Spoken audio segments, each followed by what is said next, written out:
জাতীয় পার্টির ভাবমূর্তি নষ্ট করার চেষ্টা করা হয়েছে, এরশাদকে ধ্বংস করার চেষ্টা করা হয়েছে। তারা আমাদের গলায় কিছু পচা মরা আবর্জনা ঝুলিয়ে দিয়ে আমাদেরকে অনুগত বিরোধী দল করার চেষ্টা করেছিলেন। এরশাদের রংপুরের ঘাঁটিকে ধ্বংস করে সেখানে যাতে আমাদের অবস্থান নেই এটা প্রমাণ করার চেষ্টা করা হয়েছে। বিভিন্নভাবে ছোট করে হলে বলতে হয় এরশাদের পরিবারকেও ধ্বংস করার চেষ্টা করা হয়েছে। রাজনীতি থেকে জাতীয় পার্টি এবং এরশাদকে চিরভাবে চিরকালের জন্য নির্বাসন দেওয়ার একটা প্রচেষ্টা আমরা লক্ষ্য করেছি। ততক্ষণ নির্বাচনের আগে মুহূর্তে আপনারা যখন আমাকে দায়িত্ব দিয়েছিলেন, আমি সমস্ত দেশের নির্বাচন পরিস্থিতি, রাজনৈতিক পরিস্থিতি পর্যবেক্ষণ করার চেষ্টা করেছি গভীরভাবে। আমার ধারণা তৎকালীন সময় আমার মতো ওয়েল ইনফর্ম রাজনৈতিক নেতা খুব কম ছিল বাংলাদেশে। আমি সরকারি দল বাংলাদেশ আওয়ামী লীগের অবস্থান দেখেছি। তাদের পক্ষে এটা একটা জীবন মরণের সংগ্রাম। আমার মনে হয়েছে তারা নির্বাচনে যেতেই হবে, যে কোনোভাবে নির্বাচন পার হতেই হবে, না হলে তাদের অস্তিত্ব সংকট হতে পারে।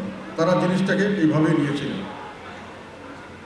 আমার কাছে মনে হয়েছে যারা বিদেশি শক্তি বিভিন্নভাবে আমাদের এই নির্বাচন নিয়ে কিছু না কিছু কথা বলছিলেন, কিছু না কিছু অবস্থান নিচ্ছিলেন, তাদের থেকে আমি পরিষ্কার বুঝতে পেরেছিলাম যে অন্তত তিনটি বড় বড় শক্তি পরিষ্কারভাবে এই নির্বাচনকে সফল করার জন্য তারা সম্মত এবং পরবর্তীতে সরকারকেও তারা চালিয়ে নিয়ে যেতে চান।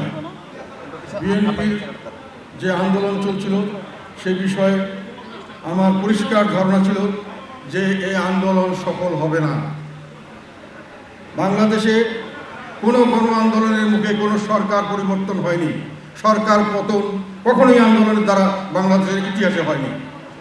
আন্দোলন হয়েছে, মানুষের বিক্ষোভ হয়েছে, বিক্ষুব্ধ হয়েছে মানুষ, সেটার সুযোগে অন্য একটি শক্তি এসে সরকারকে পরিবর্তন করছে। এটা হলো বাংলাদেশের ঐতিহাসিক সত্য যে আমরা না গেলে আওয়ামী লীগের গ্রহণযোগ্যতা থাকবে না নির্বাচনের। এবং আমরা এটা নিয়ে কিছুটা উৎফুল্ল ছিলাম অনেকেই, যেটার থেকে হয়তো আমরা যদি নির্বাচনে যাই কিছু ভালো সুফল পেতে পারি। কিন্তু বাস্তবে আমরা যেটা দেখলাম, নির্বাচনের শিডিউল ঘোষণার পরেও দীর্ঘদিন পরেও পর্যন্ত আওয়ামী লীগ আমাদের সাথে কোনো দর কষাকষিতে আসে নাই। তাদের থেকে একটা পরিষ্কার বিষয় বুঝে গেল, যেটা আমি পরবর্তীতে আবার বলার চেষ্টা করব। সেটা হলো তারা গ্রহণযোগ্যতার জন্য এতটুকু লালায়িত ছিল না। তাদের শীর্ষ পর্যায়ের নেতৃত্ব তারা গ্রহণযোগ্যতার জন্য লালায়িত ছিল না।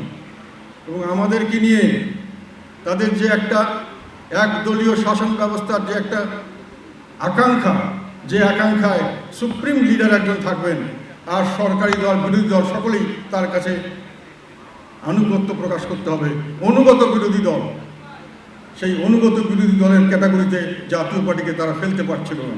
তাদের অবিশ্বাস ছিল আমার উপরে। এটা আমার ধারণা যে আমি অনুগত বিরোধী দল হতে রাজি হব না। কাজে অনুগত বিরোধী দল ছাড়া তারা বিরোধী দল করার জন্য প্রস্তুত ছিলেন না। তারা আমাদের গলায় কিছু পচা মরা আবর্জনা ঝুলিয়ে দিয়ে আমাদেরকে অনুগত বিরোধী দল করার চেষ্টা করেছিলেন। আমি যেটাতে রাজি হই নাই।